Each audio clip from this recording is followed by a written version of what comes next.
Hello and welcome back once again to the Wrestling Group. I'm your host, as always, Ryan, and today we are going to be talking about the Proto Star, Carl Fletcher. He's had a phenomenal rise over, I'd say, the last 2 years in AEW. He's gone on to become one of the best singles wrestlers. He come in as tag team with Mark Davis. He's now pushed on and became a great singles wrestler.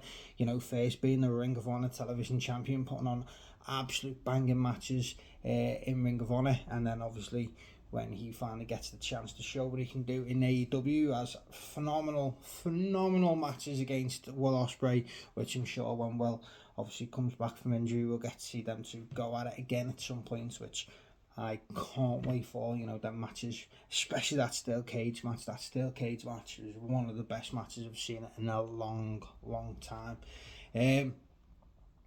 But yeah, so like I say, you've got Kyle, absolute phenomenal rise in the last 2 years. He's now the TNT champion, but he's got his eyes set on the AEW World Championship.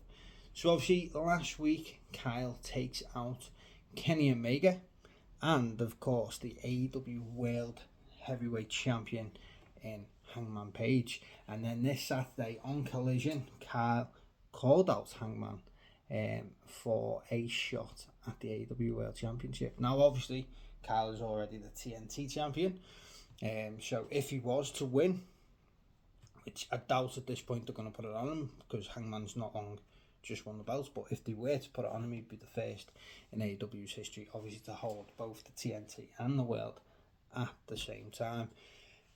So that is, I'd say it's probably going to be accepted tonight on Dynamite. You've got Hangman Page versus Joshua Alexander from the Don Callis family. And I'd expect that then leads, obviously, to Hangman accepting the match at All Out. So I'd say pretty much nailed on to be the main event of AEW All Out will be Hangman Adam Page versus Kyle Fletcher for the AEW World Heavyweight Championship. And that match really excites me. Like I say, Kyle's been phenomenal for the last 2 years. Hangman's been great for the last 6. You know what I mean? He dipped up and down for a little bit, didn't he? After his first World Championship reign. But let's face it, for the last, say, year and a half, 18 months, 2 years, he's been phenomenal. Storyline, obviously, feud with Swerve Strickland, obviously made everyone take notice of Hangman again. And pushed Swerve on to becoming world champ, so it took them both up a level, maybe up to the next level.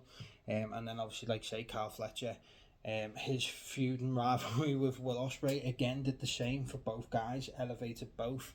So they both had a really good 2024, and they're both so far having a really good 2025. Like I say, Hangman finally being the one to dethrone John Moxley for the AEW World Championship, and of course Kyle Fletcher becoming TNT champion. So that is more than likely going to be the main event of AEW All Out. So I've seen a few people online question, why Kyle Fletcher? Well, obviously we've got the injuries to some of the main event wrestlers right now. Kenny is not wrestling as much as what he did. Then of course you've got Swerve Strickland, who's just had surgery. You've got Will Ospreay, who's due to have neck surgery. Wardlow came back and then got injured again straight away. Jay White obviously is still out injured. You've got obviously Cope and Christian. They've been around the main event scene. They're now tag teaming again, so they're in the tag division. They're going against FTR. They've got their storyline set, and obviously John Moxley has his storyline with Darby Allin. That's been literally building for over a year now. So obviously they needed a top heel to be able to go against Hangman, and Kyle Fletcher is that next top heel. He's that next top bad guy. And Don Callis family has been brilliant. They put it together and bringing in some absolute phenomenal athletes, like absolute beasts. Like say Kyle Fletcher originally, if you go back and look at what it looked like back when he was the New Japan Strong Tag Team Champion, he was like stick thin, dead young looking, just looked, I'd say like basically like a young Will Ospreay. He just looked like a skinny high flyer, and then he's gone on, pushed on, been dead, thinking about getting his body up to the next level. You know, he looks amazing. He's in phenomenal shape now, and that's obviously he's put a lot of timber and weight on as well. So now he's able to push on to that main event scene, and he hasn't looked out of place. Like I say, he's had some great matches. Obviously, it looked like they were going to do a big storyline, and it started it, and it was going that way between Adam Cole and Kyle Fletcher. But obviously, Adam Cole, another big name in AEW, that's out injured at the moment. But obviously, they then put the belt on Dustin, which I'm absolutely made up for. He finally won an AEW championship. Obviously, he's been carrying the Ring of Honor tag and trios championships for a while, but he finally won an AEW title and being a singles title as well, which I believed was his first singles title in wrestling since like 97 or something like that, when he was the Intercontinental Champion. So it'd been a while. So I was glad Dustin had this moment, but obviously it was all to lead to Kyle then annihilating Dustin, putting him out on the shelf so Dustin can get his double knee replacements, and then Kyle can push on and become that next big superstar. And we've seen it before in the past. People were saying, you know, is it too soon? Well, if you go back to the start of AEW when Jon Moxley was in his first run as champion, you know, he faced the likes of Darby Allin and beat him. He faced the likes of MJF and beat him, you know, for the world title. And then what happens? MJF goes on like a year or so later and becomes AEW world champion. You know, Darby Allin, yes, he's not won the AEW world championship, but he went on to win 3 TNT championships after that. And he's gone on to establish himself as a main event guy. Just needs to push that boundary onto the next level. And I feel like once he's got everything out of his system that he wants to do, like obviously climb Mount Everest, flipping over his house and stuff, he will eventually push on and become an AEW world champion. I mean, he has to at some point, surely.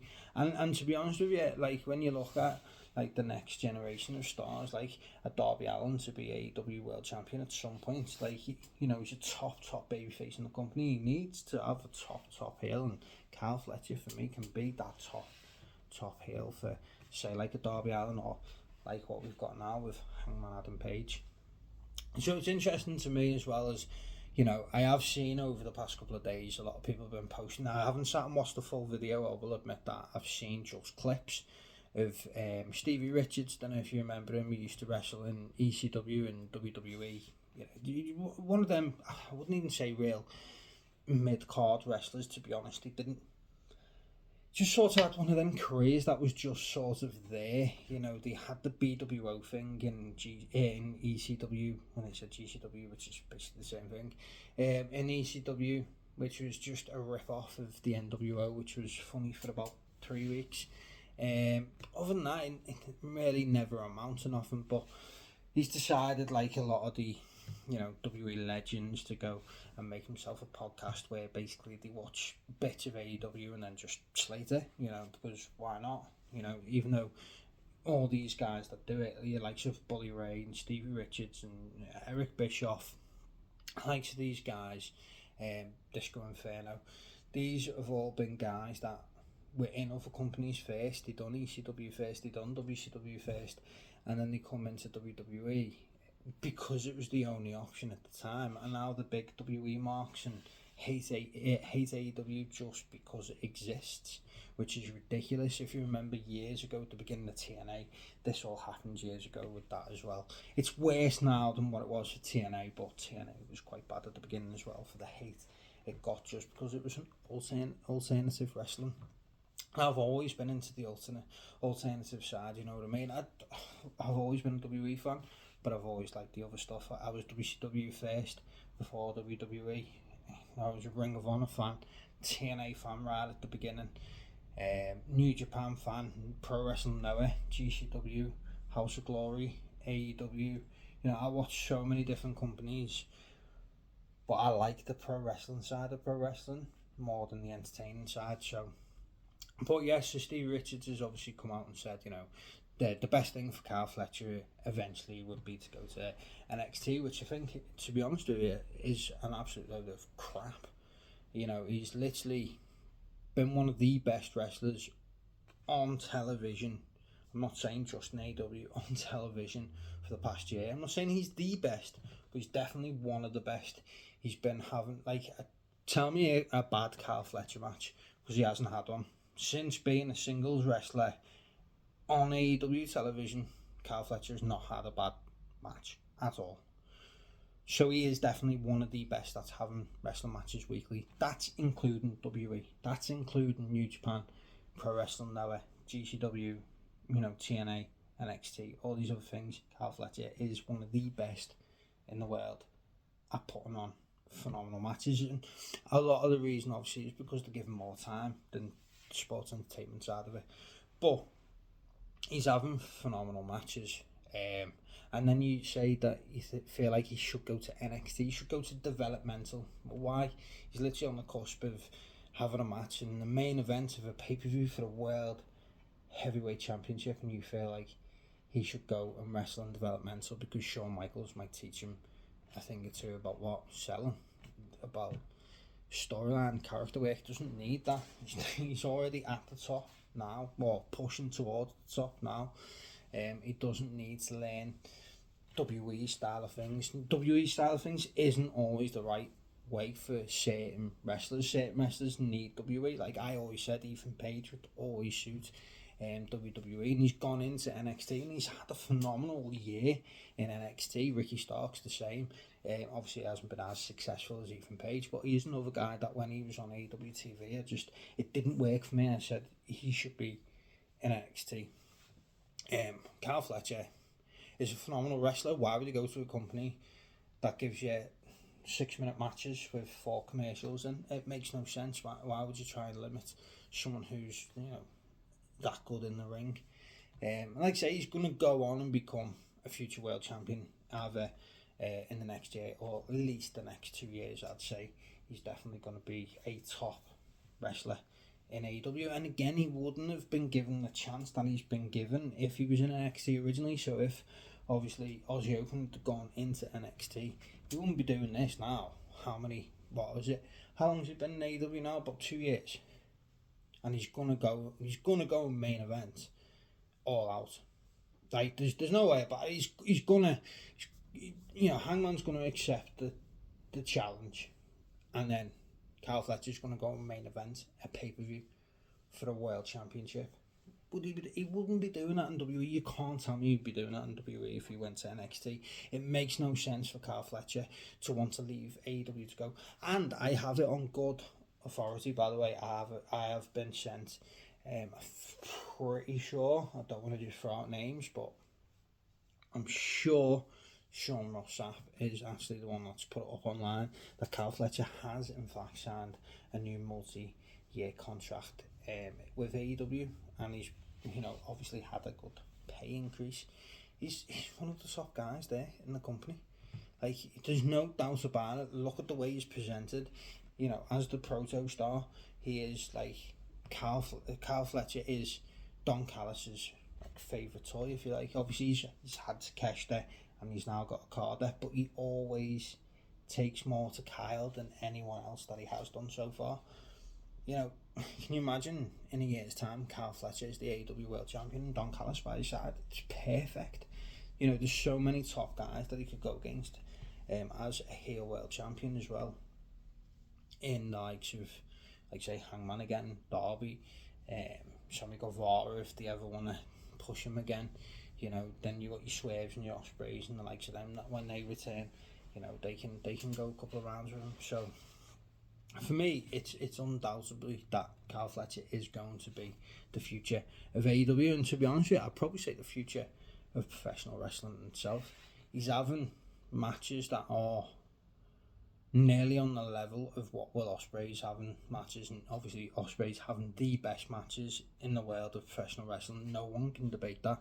Like, it doesn't matter what style of wrestling you like or whatever else, put all that to one side, no one's having consistently the best matches on every single card they're on other than Will Ospreay, and Carl Fletcher's just under that surface, and it took Ospreay until his 30s to be able to get to that point where he's having those kind of matches. Carl's 25, 26. So he's got a couple of years. He's hitting it a couple of years earlier than what Ospreay was. Ospreay's always been a phenomenal wrestler. He's always been fantastic. But obviously he was like a lightweight cruiserweight for such a long time and then pushed up into the main event scene. Kyle's already doing that now. So, so there you have it. That's my thoughts on Kyle Fletcher becoming the future of AEW. He will become the future of AEW. He's undoubtedly a future AEW World Champion. And obviously it makes sense to put him against Hangman now so we can earn that experience of being, at the top of a pay-per-view, being the main event of a pay-per-view, challenging for the top title, and being the main guy, focal point in the biggest storyline in the company right now. And got to give him that experience before eventually he then, like say, MJF did it with John Moxley, and then MJF lost, and then took him about a year, and then he became the world champion, but he needed that experience first, which he got through John Moxley. And then who did he end up beating? John Moxley for the world title. So, like I say, Kyle Fletcher for me undoubtedly will be the future of AEW. He will be a future AEW world champion. He does not need to go to developmental and go to NXT to be coached by Shawn Michaels and some other ex-WWE guy. He doesn't, I don't understand why Stevie Richards has opened his mouth about Kyle Fletcher, because he's probably never actually watched a Kyle Fletcher match. And if he has, it's probably just been one match on AEW TV one time. And again, like I say, even if that's the case, then you should realise that Kyle Fletcher is a phenomenal wrestler. So that is my thoughts and opinions on Kyle Fletcher. Let me know your thoughts and opinions in the comment section below. Do you agree with me? Do you think Kyle is already on that way to becoming a future AEW World Champion, to becoming the future of the company and possibly the future of professional wrestling? Or do you believe in what Stephen Richards says, he should go to NXT, to go to developmental, to learn the WWE ways, to be able to become a main event guy, which he basically is on his way to already becoming anyway. So do you believe me? Or, well, not believe me, do you agree with me? Or do you agree with Stevie Richards? Let me know in the comments section below. And as always, don't forget to like, drop us a comment, and of course, subscribe to the Wrestling Group today.